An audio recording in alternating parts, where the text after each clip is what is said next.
संदीपान भुमरे हे रनिंग पालकमंत्री आहेत.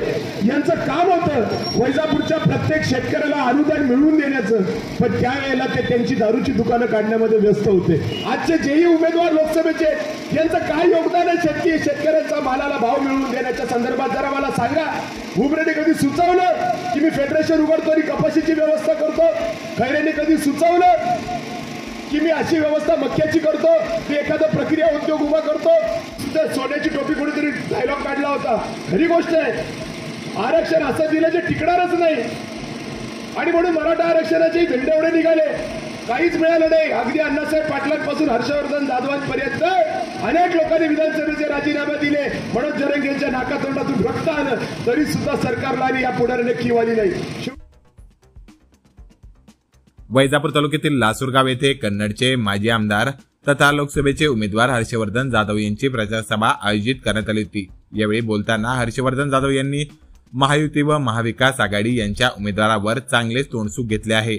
आमदार हर्षवर्धन जाधव यांनी दोन्ही उमेदवारावर टीका करताना बोलले आहे की वैजापूर गंगापूर जिल्ह्याभरातील शेतकऱ्यांना ज्यावेळी पीक विमा मिळणे गरजेचे होते, त्यावेळी पालकमंत्री संदीपान भुमरे स्वतःच्या दारूच्या दुकानाचे लायसन काढण्यात व्यस्त होते, तर चंद्रकांत खैरे हातावर घडी तोंडावर बोट अशा परिस्थितीत होते व इम्तियाज जलील यांना तर शेतकऱ्यांच्या प्रश्नाशी काहीही देणे घेणे नाही अशा आविर्भावात होते. त्यामुळे शेतकऱ्यांच्या प्रश्नावर भांडणाऱ्या उमेदवाराला जनतेने मतदान करावे असेही आवाहन जाधव यांनी केले. तर मराठा आरक्षणासाठी अनेक लोकांनी बलिदान दिले असून अण्णासाहेब पाटील यांच्यापासून तर हर्षवर्धन जाधव यांच्यापर्यंत असे म्हणत त्यांनी आपण आमदारकीचा राजीनामा मराठा आरक्षणासाठी दिला आहे, मात्र सरकारला आरक्षण द्यायची नाहीये अशी परिस्थिती सध्या आहे. मनोज जरांगे यांच्या अंतरवाली येथील शांतपणे सुरू असलेल्या आंदोलनावर सरकारने लाठीचार्ज केला. माता भगिनी, लहान लहान मुले मुली व वृद्ध समाज बांधवांवर अमानुष लाठीचार्ज करण्यात आला. महिलांचे डोके फोडण्यात आले, गोळीबार करण्यात आला. मराठा समाजाला अमानुष मारहाण करण्यात आली. तरीही मराठा समाजातील काही लोक लाठीचार्ज करायला लावणाऱ्या पुढाऱ्यांच्या मागे असून साहेब तुम आगे बढो अशा घोषणा देत आहेत. त्या लोकांना काहीतरी वाटायला हवे. संघर्ष योद्धा मनोज पाटील जरांगे यांच्या नाकातोंडातून रक्त आले तरी सरकार व लोकप्रतिनिधींना त्यांची किंवाली नाही व टिकणारे मराठा आरक्षण दिले नाही. जे आरक्षण दिले ते मराठा आरक्षण न टिकणारे आहे. त्यामुळे मनोज पाटील जरांगे यांनी शेवटी स्टेटमेंट दिले की महाविकास आघाडीलाही मतदान करू नका आणि समाजाला त्रास ज्याने दिला त्याला पाडा, असे पाडा की त्यांच्या 5 पिढ्यांनी पराभवाचा दसका घ्यायला हवा. हे बोलत जाधव यांनी पुन्हा एकदा काही नाहीये. त्यामुळे अशा लोकांच्या नादाला तुम्ही लागू नका जे तुमची अधोगती करण्यास कारणीभूत ठरलेले आहेत. आतापर्यंत मला तुम्ही सांगा, यांचं एकाचही सोन्याची टोपी कुठेतरी डायलॉग काढला होता. खरी गोष्ट आहे, आरक्षण असं दिलं जे टिकणारच नाही. आणि म्हणून मराठा आरक्षणाचे झेंडे एवढे निघाले, काहीच मिळालं नाही. अगदी अण्णासाहेब पाटलांपासून हर्षवर्धन जाधवांपर्यंत अनेक लोकांनी विधानसभेचे राजीनामे दिले. मनोज जरंगेंच्या नाकातोंडातून रक्त आलं, तरी सुद्धा सरकारला आणि या पुढाऱ्याने किंवाली नाही. शेवटी जरंगेंनी स्टेटमेंट काढलं की महायुतीही नको, महाविकास आघाडीही नको, जो आरक्षणासाठी मदत करेल त्याच्या पाठीमागे उभं राहा. ही परिस्थिती निर्माण करण्याची वेळ आली. काय परिस्थिती आहे लोकांची? कसली ना माणूस काय तरी आहेत का हो? महिलांच्या डोक्यात कुठं लाट्या घालत असतात का? कुठं त्यांना बंदुकीच्या गोळ्यांना मारत असतात का? काय लावलेत काय ते धंदे हे? आणि इतके धंदे वाईट होऊन पण आमच्यातले 2-4 पुढारी आहेतच तिकडे. साहब तुम आगे बढ़ो, हम तुम्हारे साथ है. कशाला झक मारायला हम तुम्हारे साथ है? कशासाठी साथ आहे? संध्याकाळी क्वार्टर मिळते म्हणून आणि 1000 रुपये खर्चायला दररोज मिळतात म्हणून साथ आहे? निवडणूक झाल्याच्या नंतर हे तुम्हाला तरी ढुंकून बघणार आहेत का? जनतेचं जाऊ द्या.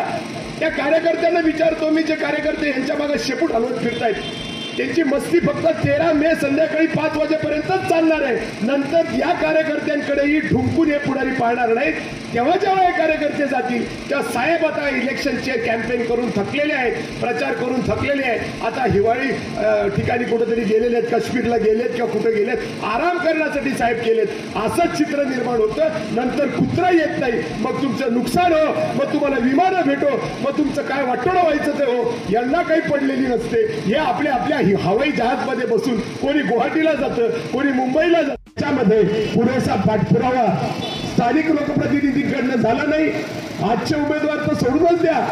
आज संदीपान भुमरे हे रनिंग पालकमंत्री आहेत. यांचं काम होतं वैजापूरच्या प्रत्येक शेतकऱ्याला अनुदान मिळवून देण्याचं, पण त्यावेळेला ते त्यांची दारूची दुकानं काढण्यामध्ये व्यस्त होते.